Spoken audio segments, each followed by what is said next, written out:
sharing this one and only life, ending up just another lost and lonely wife. You count up the years and they will be filled with tears. Ah ouais. Bonjour.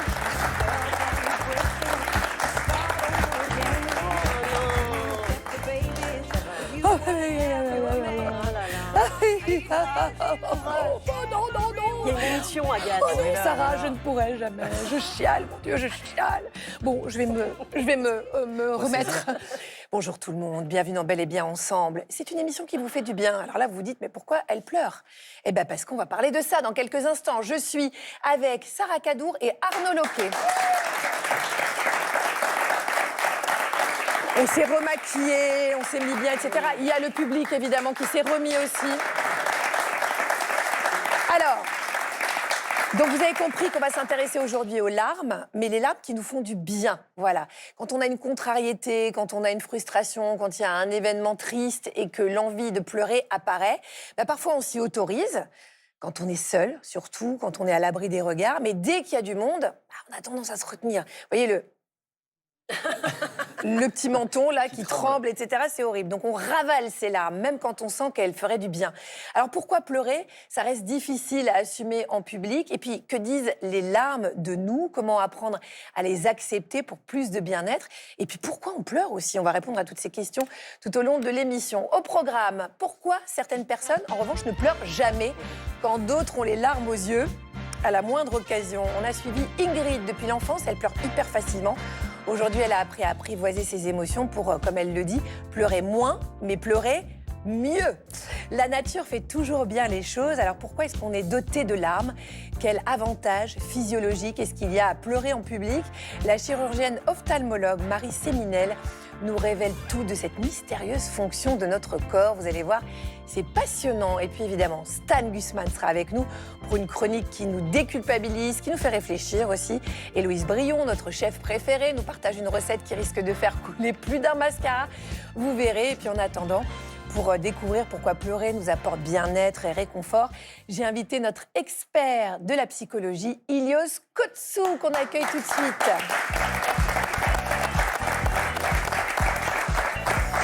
Oh là là, j'en pleurerais de bonheur, Ilios. À chaque fois que je vois Ilios, moi, ça va mieux. Je pense que vous aussi. Merci, Ilios, d'être venu de Bruxelles pour nous apporter votre éclairage sur ce sujet qui concerne 100% de la population mondiale.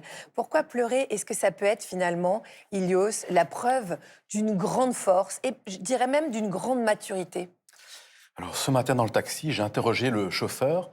Il m'a dit qu'il ne pleurait jamais. Les hommes ne pleurent pas, sauf dans les moments de joie. Il m'a dit par contre, les femmes pleurent même pour un ongle cassé. Oh. Et donc, oui, mais c'est intéressant, c'est anecdotique, c'est intéressant. Ça montre qu'il y a encore beaucoup de stéréotypes sur le fait que pleurer serait un signe de faiblesse. Et pourtant, la recherche scientifique nous montre le contraire. Les enfants pleurent quand ils ont mal. Les adultes immatures essaient de cacher parce qu'ils pensent que c'est une faiblesse. Et les personnes qui ont une forme de maturité savent qu'au fond, montrer sa vulnérabilité, c'est la plus grande force qu'il soit. C'est fou ce que vous dites, parce que moi, je me suis autorisée à pleurer à partir de 50 ans. Et maintenant, Ah ouais? Bah avant, je cachais un peu. Je pense que ça, en fait, et puis ça me fait du bien d'avoir ouvert ces vannes-là, en fait. Donc, quand vous parlez de maturité, je me dis, bon, il était temps, 50 balais, mais quand même, ça dit quelque chose. Sarah, oui. Vous avez sondé les Français très sérieusement, j'imagine, sur leurs émotions. Non, ce matin, j'étais minable. J'ai pas réussi, Agathe. J'étais trop émue. Vous allez ah voir. là là, mon Dieu, ma pauvre.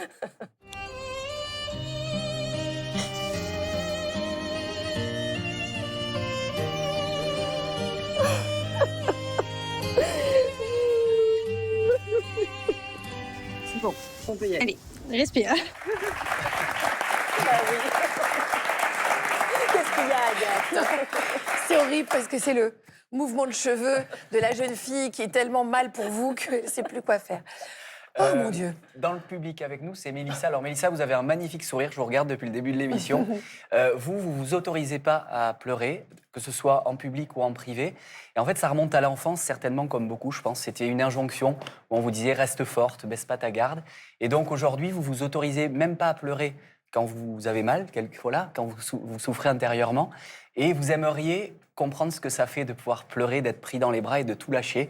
Donc merci beaucoup d'être venu partager ça avec nous et vous allez apprendre plein de choses. Merci Mélissa. Si comme Mélissa, vous avez envie de venir témoigner dans notre public et nous rencontrer aussi, qu'on échange, parce que nous, on adore, vous avez les réseaux sociaux de l'émission Bel et Bien Ensemble pour nous envoyer des messages et on vous répond à chaque fois. Sarah, allez pleurer en public, ça va vous faire du bien. Alors, quand on refoule toujours notre chagrin, qu'est-ce que ça provoque au fond dans notre corps? Comment accepter ses émotions et pleurer sans pression pour simplement être plus libre, pour plus de bien-être? On répond tout de suite aux questions que tout le monde se pose.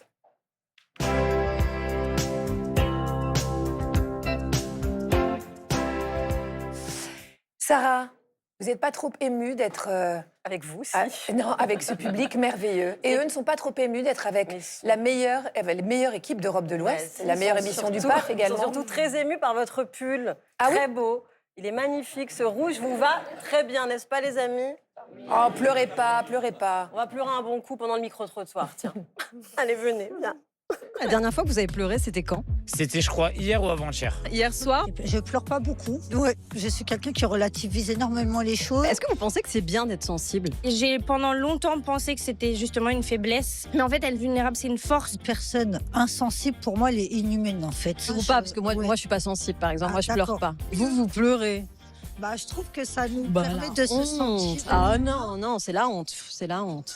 Je rigole, ça Ah va. ouais, bah oui. Bien sûr, mais moi, je pleure pour rien. Vous ressentez quoi, vous, après avoir pleuré un bon coup? Et je trouve que c'est vraiment un soulagement et une méthode d'élimination, en fait. Je sens bien, ça nous libère d'un poids, en fait.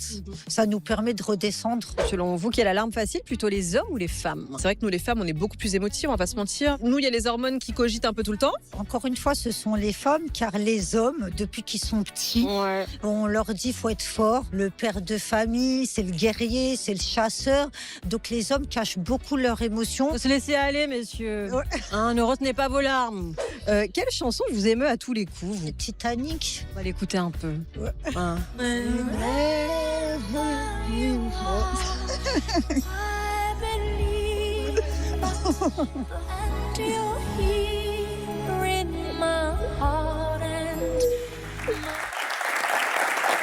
Quelle fourbe! Quelle fourbe! Vous êtes vile, Sarah Cadou. Je plaide coupable. Mélissa. Alors c'est vrai qu'Arnaud le disait tout à l'heure, vous avez un sourire, mais alors vous illuminez le public, je vous le dis tout de suite. Et alors, c'est peut-être avec ce sourire que vous cachez un peu vos pleurs, parce que vous dites que pour vous, pleurer, c'est une honte, quoi. En fait, vous préférez refouler vos émotions plutôt que de les exprimer à travers vos larmes. Pourquoi, à votre avis? Alors, pour moi, pleurer, c'est pas forcément une honte, mais on m'a conditionné durant mon enfance à ne pas pleurer. Donc, j'ai toujours été la femme forte, en fait, que ça soit même avec mes amis. Après, j'ai eu une maman assez violente aussi. J'ai grandi dans un climat assez violent. Donc, je pense que ça a dû jouer assez là-dessus. Mais j'avais pas le droit de pleurer à chaque fois, de montrer mes émotions. On Donc, vous le disait concrètement, oui, on pleure pas, quoi. On pleure pas. C'est un signe de Ouais, faiblesse. exactement. Donc, il faut toujours être forte, voilà. Parce que du coup, j'ai grandi sans mon père. Et elle devait gérer mon enfance, mon éducation. Et ce qui m'a sauvée, entre guillemets, c'est mon métier, donc qui est la danse. Donc là, du coup, j'ai dû montrer mes expressions. Et j'ai eu de la chance, c'est que les musiques que je prends pour danser, elles sont assez festives, assez joyeuses. Donc ça me permet aussi d'avoir le sourire, d'avoir la pêche, voilà. Mais c'est vrai Ça, que c'est sûr, vous êtes lumineuse, hein, c'est un truc de dingue. Merci. Est-ce que ça vous arrive de temps en temps quand même de pleurer? Que s'il y a un enterrement. Ouais, je pleure pas. Sinon, jamais. C'est rare. Hein. J'aimerais Ah. bien. Ouais. Ah, vous aimeriez bien, mais ça vient Ouais, pas. ça vient pas. En fait, oui, vous êtes conditionnée tellement depuis toute petite. Et quand ça vous arrive, ça vous fait du bien? Oui, quand même. Par contre, si je pleure, là, je pleurais longtemps. Ah, quand ça sort, ça sort. Ça sort. Voilà. Alors merci en tout cas, Mélissa, de venir témoigner, parce que c'est un témoignage très intéressant, très touchant aussi, je trouve. Ilios Kotsou, qu'est-ce que ça peut laisser comme trace à l'âge adulte quand on a eu l'enfance de Mélissa, quand on a dit à un enfant « arrête de pleurer, c'est pour les faibles », etc. Qu'est-ce que ça fait de nous, adultes? Alors Mélissa, ce qu'elle nous dit, ça va parler à beaucoup de monde, c'est malheureusement très commun. Et quand on dit à un enfant « ne pleure pas, sois fort », on ne lui apprend pas à être forte ou à être fort, on lui apprend, comme elle l'a très bien dit, que ses émotions sont honteuses, qu'il faut les cacher. Et c'est vrai que si un enfant se blesse, on ne lui dit pas « arrête de saigner ». Et pourquoi est-ce qu'on dit alors à un enfant qui saigne du cœur, arrête de pleurer? C'est vraiment un message, et les études scientifiques montrent que malheureusement, ce que ça peut donner, ça donne ce qu'on appelle un attachement insécure, évitant. Qu'est-ce que ça veut dire Qu'est-ce que je veux dire par là? C'est qu'on a besoin de ce sentiment de sécurité avec sa maman, son papa, c'est les personnes importantes de notre vie, qui vont nous montrer qu'il y a quelqu'un qui est là lorsqu'on a un besoin, lorsqu'on est triste, lorsqu'on a besoin d'être consolé. Et si ça ne vient pas, plus tard dans la vie, on va refuser de montrer ses besoins. On ne va pas aller demander de l'aide aux gens, puis ce qu'on a compris, c'est pas qu'on doit être forte, c'est qu'il n'y aura pas de réponse de l'autre côté. Et on sait que ce qui est une solution, peut-être, je ne sais pas à quel âge, à 5 ans, 6 ans, 7 ans, 8 ans, ça peut devenir une prison lorsqu'on a 30 ans, peut-être. Eh oui. Et donc, ça peut nous suivre toute la vie. Et j'imagine que ça a des conséquences quand même à l'intérieur. Qu'est-ce qui se passe dans notre tête, mais aussi dans notre corps? C'est-à-dire le bien-être en général, la santé psychique et la santé physique. Le fait de se retenir de pleurer, quelles conséquences ça a? Alors, se retenir de pleurer, retenir ses émotions, ce qu'on appelle la suppression des émotions, il y a énormément d'études qui montrent que c'est négatif pour nous. Et la première chose, c'est que ça porte une charge cognitive. On ne s'en rend pas compte, mais le fait de retenir, ça va demander de l'énergie. Et cette énergie-là, elle est très, très fatigante. Et c'est un peu aussi comme si on devait s'empêcher, tout ici et tous, de penser à quelque chose. Si je vous dis, ne pensez surtout pas à la panthère rose, surtout n'y pensez pas. Et surtout, n'ayez pas en tête la musique qui va avec cet animal auquel vous ne pouvez pas penser. D'abord, c'est très difficile. Merci, pour toute la journée. Voilà. Et même si vous le faisiez, ça vous met tout à coup en arrière-fond une forme de charge et peut-être un effet rebond par la suite où, ce soir, en allant dormir, ce qui va flotter au-dessus du lit, c'est la panthère rose, bien évidemment. Et les études montrent que cette répression des émotions, elle va avoir des effets, notamment en termes de santé physique, de maladies psychosomatiques et d'autres. Alors, évidemment, c'est différent pour chacun et chacune, mais on sait de manière globale, c'est pas bon du tout pour la santé, ni bon pour nos relations. Moi, je remarque quand même que quand ça sort, ça fait l'effet d'un anxiolytique. Ça me fait un bien. Est-ce que c'est normal? Est-ce que pleurer, ça nous fait vraiment aller mieux ou pas? Est-ce que vous voulez la réponse? La vraie réponse, dite par la science. Oui. La réponse, c'est « ça dépend ». Et c'est vrai que ça dépend. Et le chercheur qui a passé sa vie à étudier les émotions montre quoi? Montre que 3000 épisodes de larmes étudiés montrent que dans 60% des cas, ça fait du bien, dans 30%, ça ne fait rien, dans 10% des cas, ça nous fait plus de mal. Et donc la vraie question, c'est dans quel cas le fait de pleurer nous fait du bien? Alors on sait que la première chose, c'est le contexte social. Si je pleure en face de très nombreuses personnes, souvent ça ne me fait pas du bien, la honte. Et si je pleure avec une personne et que cette personne me soutient, c'est là que ça me fait vraiment du bien. Si je pleure et que l'épisode après va être résolu, la raison par laquelle je pleure trouve une résolution, ce n'est pas toujours le cas, ça me fait davantage de bien aussi. Et puis un élément aussi qui est personnel, qui est, si je suis quelqu'un qui a l'habitude de réprimer mes émotions, ça me fera beaucoup, beaucoup moins de bien que si je suis quelqu'un qui a une forme d'ouverture émotionnelle. Et le dernier élément qui compte aussi, donc vous voyez qu'il y a beaucoup d'éléments qui expliquent si le fait de pleurer ou pas me fait du bien. Si je suis en déprime ou en dépression, en général, le fait de pleurer beaucoup ne me fait pas du bien, il faut aller voir quelqu'un. Merci Ilios Kotsou. Alors vous pouvez retrouver toutes nos solutions bien-être sur les réseaux sociaux de l'émission Bel et Bien Ensemble. Et Arnaud, vous nous emmenez à la rencontre de quelqu'un pour qui justement pleurer, c'est devenu carrément incontrôlable. C'est l'inverse de vous, Mélissa.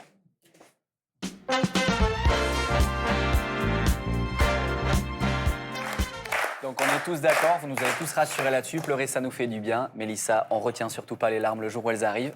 Mais il y en a certaines pour qui, quand ça survient, c'est un moment où on s'y attend pas. Elles deviennent impossibles à réfréner. Et là, pour le coup, ça devient très compliqué à vivre au quotidien. C'est le cas d'Ingrid, 31 ans, qui pendant longtemps a eu la larme facile, comme on dit. Mais aujourd'hui, elle a compris pourquoi. Myriam est partie la rencontrer. Bonjour Ingrid. Bonjour Myriam. Merci de nous recevoir. Avec plaisir. Merci. On a la larme facile, on se prépare un petit peu son maquillage, on fait attention. On met du waterproof, on met un bon fixateur. Et c'est parti pour la journée, prête à affronter toutes les émotions possibles et inimaginables. Je sais pas comment je peux réagir tout au long de ma journée, que ce soit au travail, si le soir je vais boire un verre avec une amie. On sait pas, il peut y avoir des sujets un peu plus touchants que d'autres et une petite larme qui part, donc on y pense dès le matin. Les crises de larmes ont commencé très tôt dans la vie de la petite Ingrid. Là, je devais avoir 3-4 ans, je pense. J'étais en train de cueillir des fleurs chez mon papy. Là, c'était les petits moments avec ma maman et ma mamie, avec qui je suis très proche. Moi, j'ai le souvenir d'avoir plus ou moins toujours été celle qui pleure pour un oui ou pour un non, celle où il y a une dispute qui se met à pleurer, celle qui, quand elle est fatiguée, se met à pleurer. J'entends même encore maintenant mes frères dire de toute façon, Ingrid, elle chiale pour rien. Voilà, le pleur, tu pisseras moins. Je ne compte pas le nombre de fois où je l'ai entendu. J'avais l'impression d'être capricieuse et de pas me comprendre. Plusieurs fois, je me suis dit, mais je ne comprends pas pourquoi je me mets à pleurer. Enfin, c'est pas grave. Pendant une crise de larmes, tous mes muscles se contractent. Et à la fin d'une crise, c'était presque en avoir mal à la tête à force de pleurer. Et quand ça s'apaise, de sentir un peu la libération, de se dire ok, c'est fini. Je suis sereine, je suis libérée. Les pleurs d'enfants deviennent des pleurs d'adultes. Au lycée, à la fac, au travail, les crises de larmes lui gâchent la vie. Même ses relations amoureuses deviennent compliquées. Il y a un moment où on se rend compte qu'on est une caricature, en fait. On est vraiment un cliché, je dis toujours un cliché, une caricature de la sensibilité. On m'a toujours dit, t'es trop sensible. Tu ressens trop, tu pleures trop. Et en fait, il y a un jour, je me suis dit, j'en ai assez d'être trop. Et donc, il y a un moment, c'était stop. Ingrid décide de se prendre en main et rencontre Alexandra, une coach spécialisée en hypersensibilité. Bonjour Ingrid. Bonjour Alexandra. Comment allez-vous? Ça va bien, merci. Ce qu'Ingrid a vécu, c'est une absence de mode d'emploi de sa haute sensibilité. On voit bien qu'à partir du moment où elle a compris comment elle fonctionnait d'un point de vue sensible, les besoins qui découlaient de cette sensibilité élevée, et qu'elle a comblé ces besoins-là, qu'elle les a respectés et qu'elle a accueilli cette sensibilité, qu'elle n'a plus lutté contre elle. On voit bien que c'est à ce moment-là qu'il y a quelque chose de charnière qui s'est passé et que son rapport à sa sensibilité a commencé à se transformer, et aussi son rapport à ses larmes. Là, on parle encore à nouveau de l'accueil. Alexandra a posé les mots justes. Ingrid est hautement sensible. L'accompagnement dure 1 an. La jeune femme commence à s'accepter et trouve des astuces pour réguler ses émotions, comme compter sur ses 10 doigts, 10 secondes avant de réagir à une situation. Du fait que je me connaisse mieux, j'anticipe un petit peu mieux, je me préserve, je me protège beaucoup plus que ce que j'ai pu faire jusqu'à maintenant. Et donc du coup, la surcharge émotionnelle est toujours là, mais peut-être qu'au lieu d'être toutes les semaines ou tous les 15 jours, c'est peut-être plus qu'une fois par mois ou mois et demi, je sais pas, mais et en tout cas, les crises de larmes aujourd'hui sont beaucoup plus espacées, oui. C'est terrible à dire, mais j'ai l'impression de pleurer moins, mais de pleurer mieux.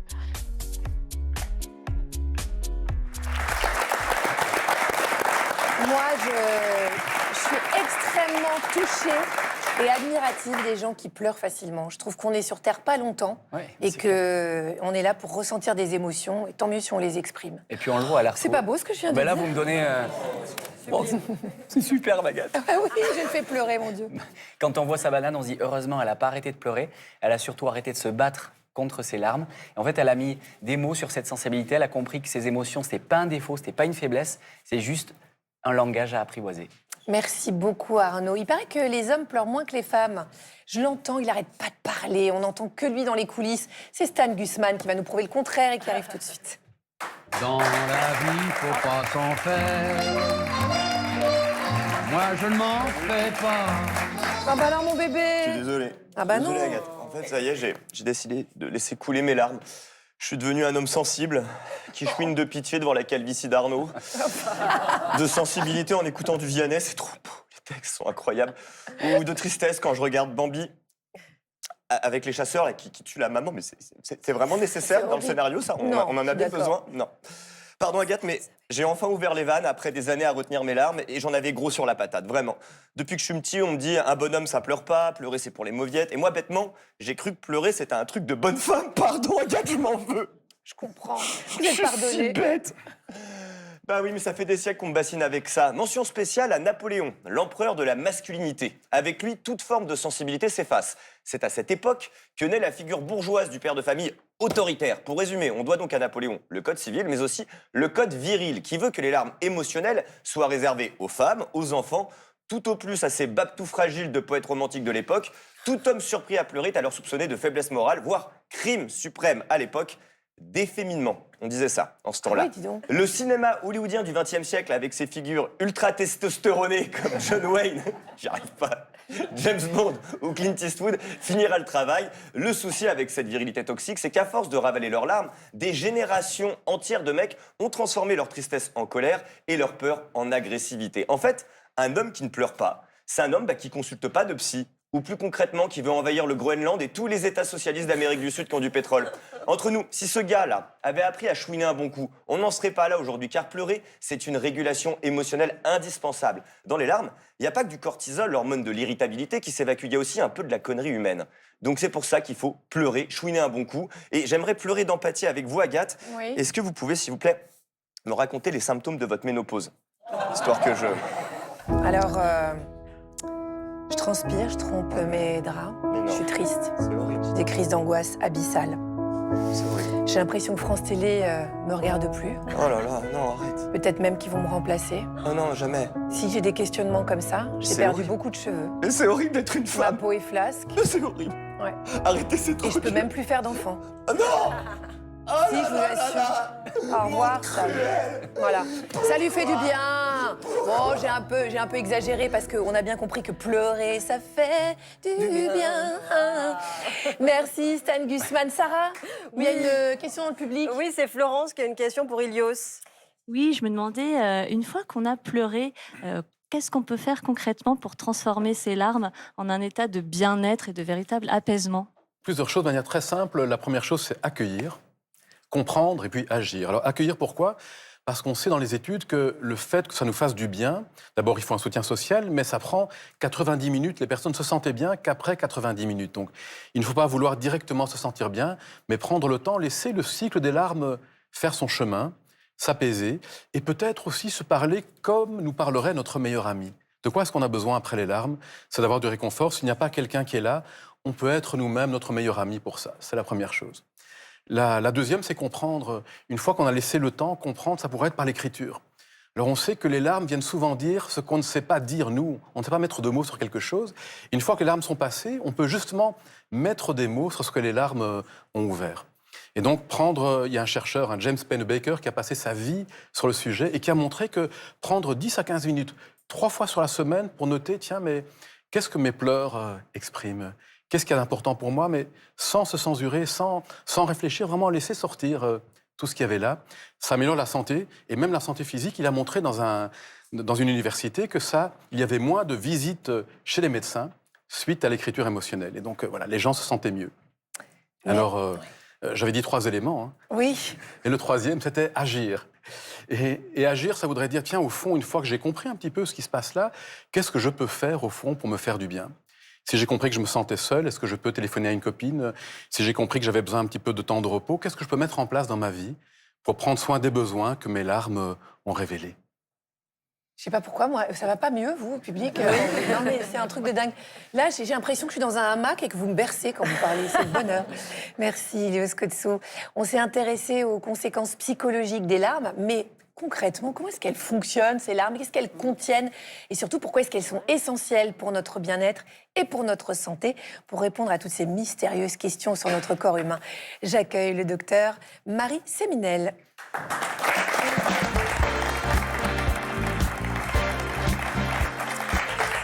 Bonjour, docteur Marie Séminel. Merci d'avoir accepté notre invitation. Vous êtes chirurgienne ophtalmologue. Alors, on a parlé des larmes de tristesse, on a parlé des larmes de chagrin, de joie, de colère. C'est ce qu'on appelle donc les larmes émotionnelles. Mais en fait, l'homme possède 3 types de larmes différents. Est-ce que vous pouvez nous en parler? Tout à fait. Donc, nous avons 3 types de larmes.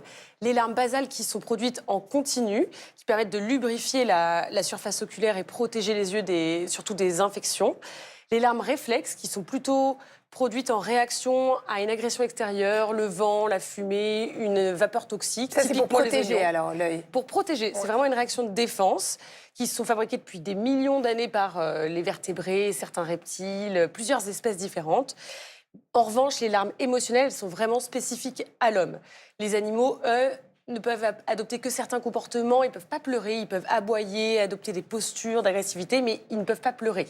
Et elles se font en réaction à une émotion particulière, tristesse, joie, colère ou frustration. Vous dites, docteur, qu'on est la seule espèce caractérisée par les larmes émotionnelles. On sait que la nature est bien faite, donc il y a forcément une raison particulière à cette capacité de pleurer chez les humains de façon émotionnelle.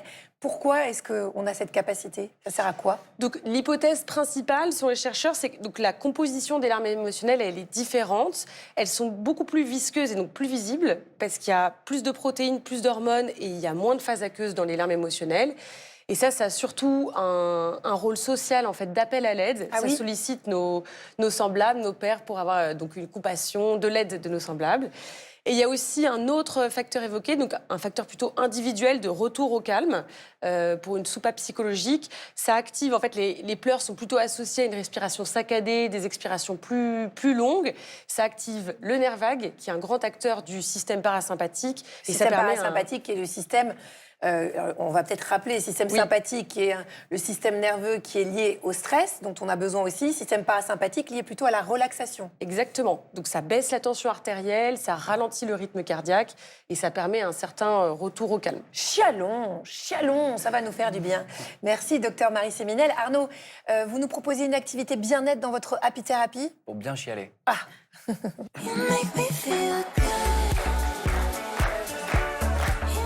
Alors, je dis pas que ça va marcher à tous les coups. Je peux? Merci. Ça va pas forcément marcher à tous les coups, mais je vais réveiller parmi vous votre âme de cinéphile. Je pense que tout le monde autour de cette table et dans ce studio a évidemment un soir s'est dit je vais tamiser l'ambiance de la maison, je vais éteindre la lumière et je vais me mettre un bon film qui va me faire pleurer. Ça marche quasiment à tous les coups parce que ça débloque chez nous des émotions intenses et viscérales.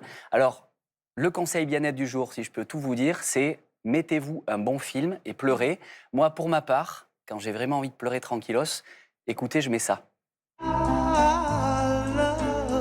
Ah là là, c'est Ghost. Bah oui. Le cours de poterie de Demi Moore, quand il arrive et qu'il part et qu'il doit lui dire au revoir, ça marche à tous les coups. Ilios, il y a une question que je vais vous poser. En fait, pleurer, c'est expérimenter un effet de catharsis. C'est qu'en fait, en libérant un trop-plein d'émotions, les hormones du stress, comme le cortisol ou l'adrénaline, baissent. Est-ce que vous confirmez? Non. Merci, au revoir. Ce que la science montre, ce n'est pas que les hormones du stress baissent. Alors l'idée du cortisol, c'est tellement infinitésimal, ça n'a pas beaucoup d'effet. Mais c'est que les hormones positives augmentent du lien social et les endorphines. Les études sont passionnantes dans ce domaine-là. Robin Dunbar d'Oxford a montré que lorsqu'on regarde un film, mais vraiment dramatique, il a montré un film très très triste, ce qui va se passer, c'est qu'il y a une augmentation des endorphines et qui fait que notre résistance à la douleur, elle augmente, mais vraiment très fortement. On résiste mieux à la douleur. Et pas seulement, ce que ça va augmenter aussi, c'est le sentiment de communauté et de lien social. Un film triste va augmenter le fait de sentiment de communauté partagée. Un élément supplémentaire, c'est que le fait de voir un film triste va augmenter une hormone qui s'appelle l'ocytocine, très importante pour les liens sociaux, et va augmenter le sentiment de générosité. Après avoir vu le film triste, les personnes qui avaient été là étaient davantage susceptibles d'aider un étranger, d'aider quelqu'un d'autre. Et donc il y a beaucoup d'effets positifs, en effet, de voir un film triste, sauf si on est déjà dans un état déprimé avant, évidemment. Parfait. Alors, ce qu'on fait, c'est que maintenant, je vais vous faire un jeu. Je vais nommer 3 films et vous allez, avec certains indices, devoir deviner à quel film je fais référence. OK? C'est parti? Alors, on commence, c'est un classique de tristesse. Si je vous dis 1930, un pénitencier de Coldray Mountain, en Louisiane, et une injustice insoutenable.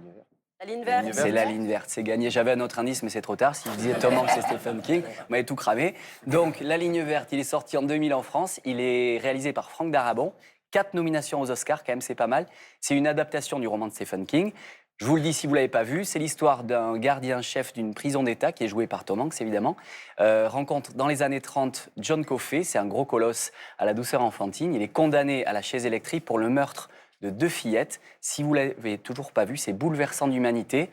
Effectivement, au début, ça risque de vous bousculer un peu, mais franchement, 1 heure plus tard, je vous garantis le bien-être de fou. Alors, on passe à ma deuxième recommandation des films les plus touchants à voir pour le bien-être. Là, écoutez cette musique. Si je vous dis ça se passe dans l'Iowa, ceux qui savent, vous vous taisez. Vous voyez, on y arrive. Ça se déroule sur 4 jours. Vous avez deviné, c'est une histoire... La porte de la voiture. C'est une histoire d'amour. Va-t-elle l'ouvrir? Va-t-elle la fermer? Suspense. C'est une histoire passionnelle entre un photographe et une mère de famille. Ce film, évidemment, il est sorti en 95, c'est La route de Madison. Alors là, pareil, je vous tease pas tout, mais je préfère quand même, pour vous aiguiller, vous donner quelques tips. C'est en revenant dans leur maison de famille, c'est un frère et une sœur qui découvrent que leur mère a vécu pendant 4 jours une liaison de dingue, aussi brève qu'intense, avec un photographe de passage. Elle a eu droit à son shooting perso. C'est une parenthèse romantique dans la vie d'une femme qui a tout sacrifié pour son mari elle n'est pas satisfaite pleinement. Les deux amants, ils sont joués par deux petits jeunes, Meryl Streep, Clint Eastwood, qui est aussi le réalisateur du film. Attention, c'est pas du tout gnangnan, c'est super touchant. Et pleurez un bon cours sur ce film, vous serez reboosté, je vous le garantis, pour plusieurs jours. J'ai l'impression qu'on confirme ici à ma droite. Qui est comme ça. Alors Arnaud, ça vous a plu? Quelque chose de très intéressant, c'est que plus on est triste et plus le drame est fort, et si on est empathique, plus la joie et le bien-être va venir après. Et donc c'est vraiment proportionnel. Les gens qui n'ont pas d'empathie ne bénéficient pas des drames. Les gens très empathiques vont pleurer beaucoup, et la joie après le film va être d'autant plus forte. C'est ce que la recherche scientifique montre. Dernière recommandation, c'est un film qui parle d'une relation entre un maître et son chien, c'est pas Didier.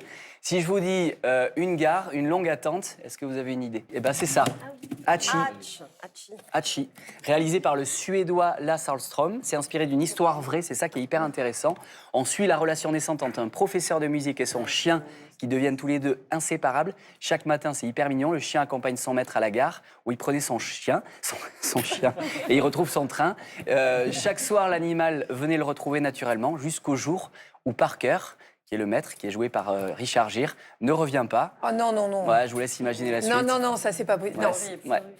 Avec Je des pense enfants que- ou avec des animaux, c'est trop dur. là quand même. Essayez. 1h30 de tendresse et Ça se d'émotion. termine bien, spoilé? Je peux pas. Ah, ça se termine mal. Je peux Je pas. sens que ça craint. Il se retrouve dans l'au-delà ou un truc comme ça au moins? Regarde Merci mon film, beaucoup, regarde mon Arnaud. film. Non mais déjà rien que l'affiche, j'y vais pas. La tête du chien, j'y vais pas. Il est trop mignon. Merci Ouais, c'est beaucoup vrai. Arnaud pour ces recommandations bien-être. Sarah, Oui. vous aussi, vous avez un film culte. Mais c'est ça, oui, c'est À la recherche du bonheur. Et on l'a regardé hier soir avec mon chéri. Donc moi, j'ai pleuré, comme d'habitude. Mais mon chéri, Ilios, il n'a pas pleuré. Il était ému, hein, c'est vrai, mais il n'a pas pleuré. Alors, je sais qu'il y a peut-être l'éducation qui entre en jeu, mais il n'y a pas une raison médicale pourquoi lui, il n'a pas pleuré. Moi, oui. C'est peut-être un sociopathe. Hein. Ouais, peut-être. Je vais enquêter. On va le découvrir là. Je vais enquêter. Donc, pour répondre à ta question, effectivement, les hormones jouent. Donc, c'est l'hypothèse principale, c'est que chez les femmes, la prolactine est associée à une plus grande propension à pleurer, tandis que chez les hommes, la testostérone aurait plutôt un effet inhibiteur. Il y a d'autres facteurs qui peuvent expliquer, donc plutôt anatomiques. Les canaux lacrymaux sont plus larges chez les hommes et donc favorisent un drainage plus rapide des larmes, donc elles sont donc moins visibles. Mais la plus grande partie de la réponse est plutôt socioculturelle. D'accord. Donc plus d'empathie chez les femmes aussi, le monde dans les études, et ce qui leur fait plus de bien également, et aussi plus de bien aux autres. Donc ça nous montre que notre culture doit changer. Les restes du patriarcat qui empêchent les hommes de pleurer, et toute la violence que ça peut amener, dont Arnaud a parlé, c'est un grand changement qui est en route, mais qui est loin d'être terminé. Ilios Kotsou, on a beaucoup parlé des larmes de tristesse, celles qui envoient un signal d'inconfort. Mais quand on pleure de joie, qu'est-ce que ça dit de nous? Alors c'est passionnant. Il y a tout un ensemble de recherches scientifiques sur les larmes de joie. Et la première chose, il y a une chercheuse, j'ai son nom ici, Oriana Aragon, à Yale, qui a consacré sa vie à ça. Et elle parle d'expression dimorphe. Et qu'est-ce que veut dire dimorphe? C'est-à-dire que il y a la joie qui est une émotion positive et les larmes qui paraissent être plutôt une expression négative. Et elle nous dit quoi? Elle nous dit que ça sert en premier à réguler nos émotions. C'est qu'on n'a pas tellement appris à réguler ce qu'il y a de positif, on a besoin de le faire et donc ces larmes de joie nous permettent de mieux réguler. Mais ça nous dit aussi beaucoup de choses. Les larmes de joie, c'est un signe de sens dans la vie. Si vous pleurez de joie, c'est que ça touche ce qui est de véritablement important pour vous. Les larmes de joie, c'est aussi un signal de connexion. Quand on pleure ensemble, on crée quelque chose de commun. Et c'est vraiment important. Alors, il y a aussi un élément que je n'ai pas encore cité, c'est qu'il y a beaucoup de situations dans la vie où il y a en même temps de la joie, mais aussi le souvenir de moments difficiles. Je vais prendre un exemple. Si vous mariez vos enfants un jour, vous aurez la joie de ce moment très important, mais il y aura aussi déjà la nostalgie de leur départ. Oui, il y a plein de choses qui se mêlent, bien sûr, dans ces larmes-là. Lorsqu'un sportif pleure au moment de recevoir son prix, il y a la joie, bien sûr, mais il y a aussi toute la frustration, tous les moments de difficulté. Il y a le soulagement aussi Et le lié soulagement à à ça. ce moment-là. Et donc, ça ne montre pas qu'il y a une ambivalence, ça montre plutôt la complexité. Les larmes montrent la beauté et la complexité de l'être humain. Et des émotions qui coulent dans nos veines. Merci, Ilios Kotsou. J'ai un truc qui m'est revenu. Moi, pareil, je raconte ma vie, mais on a ces années. J'ai mon grand-père qui a filmé mon mariage. Et quand je suis rentré, je le voyais que sa caméra, il pleurait tellement qu'il n'a pas déclenché le truc. Et à la fin du mariage, je lui ai dit, elle est où la vidéo? Il me dit, je voyais que la fin. Et c'est magnifique, je l'ai vu que pleurer. Et voilà, Ça, c'est inoubliable. Ça, j'imagine que c'est figé dans vos souvenirs. Ilios Kotsou, merci beaucoup. On pourrait dire, dernier mot, c'est Vous voulez pas que je clôture. Vous ne voulez lorsqu'on pas pleure de qu'on joie, avance. c'est que le cœur est assez ouvert pour laisser entrer la beauté et assez en sécurité que pour laisser sortir les larmes. Waouh. Et là, on monte dans le hamac. Ça tous valait avec le coup vous. d'avoir une minute de retard. Ilios Kotsou. Je pense que la prochaine fois que je vous vois, je pleure de joie tellement je suis contente de vous revoir. Merci pour vos explications. On vous libère, on vous souhaite un bon retour à Bruxelles et on pense maintenant à la cuisine parce qu'on peut pleurer aussi, ça m'est arrivé, d'émotion en goûtant un plat parce qu'on vit aussi un moment, je ne sais pas, partagé avec quelqu'un qu'on aime parce qu'on fête quelque chose. Puis parfois, tout simplement, ça fait pleurer de cuisiner. C'est Louise Brion qui va nous parler de tout ça.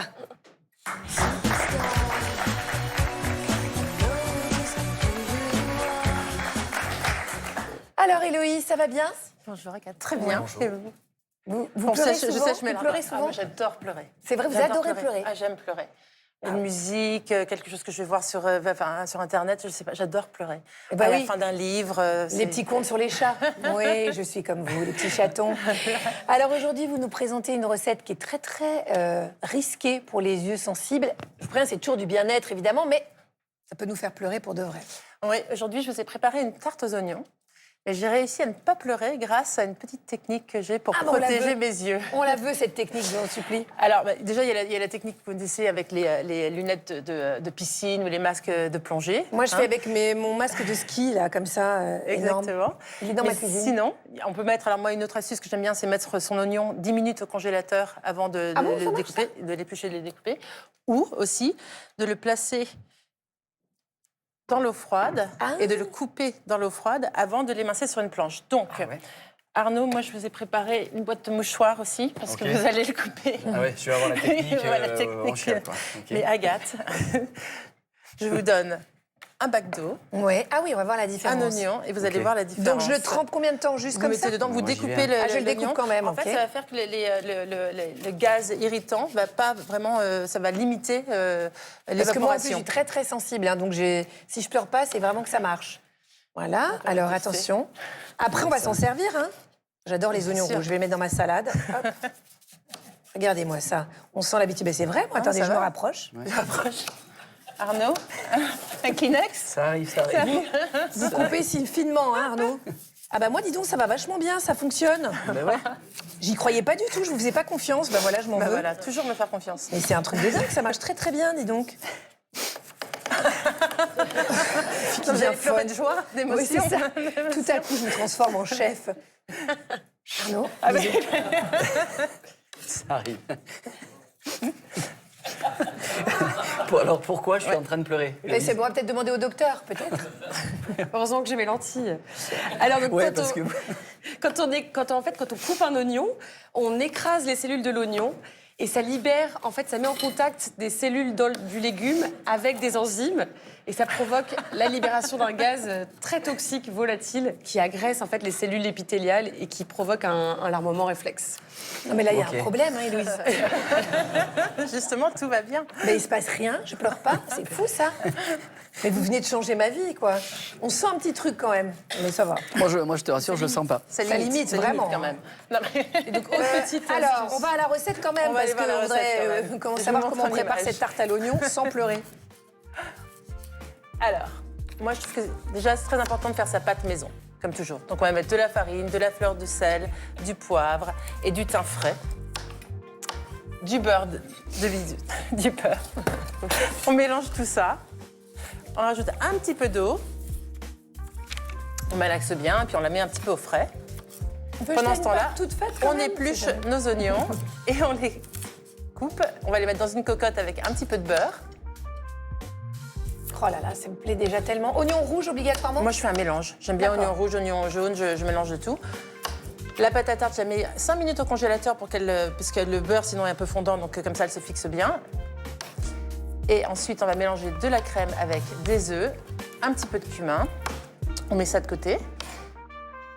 On va mettre, du coup, de la moutarde à l'ancienne sur le fond de la tarte. On rajoute, du coup, les oignons fondants par-dessus, le mélange de crème avec les œufs, un petit peu de comté râpé sur le tout. Oh là là là là. Et on enfourne pendant 25-30 minutes. Et voilà. À combien? 180? À 180, ouais. Oh là là là là là là, ça a l'air dingue. Vous avez mérité votre tarte. Il est en pleurs. Arnaud, là, vraiment, il est en pleurs. Vous m'avez tué ces glandes lacrymales. José, elle est prête. Merci beaucoup, beaucoup à Héloïse Brion, notre chef préférée. Merci Marie Séminel pour vos lumières, c'était passionnant. Je rappelle que vous êtes docteur chirurgienne ophtalmologue. Et puis merci au public, merci Sarah d'avoir été avec nous, merci Arnaud. On se retrouve demain à 9h55. Je vous souhaite de passer une très belle journée sur France 2. Eh oui, j'ai de la chance. Oh là là. T'as une petite main ?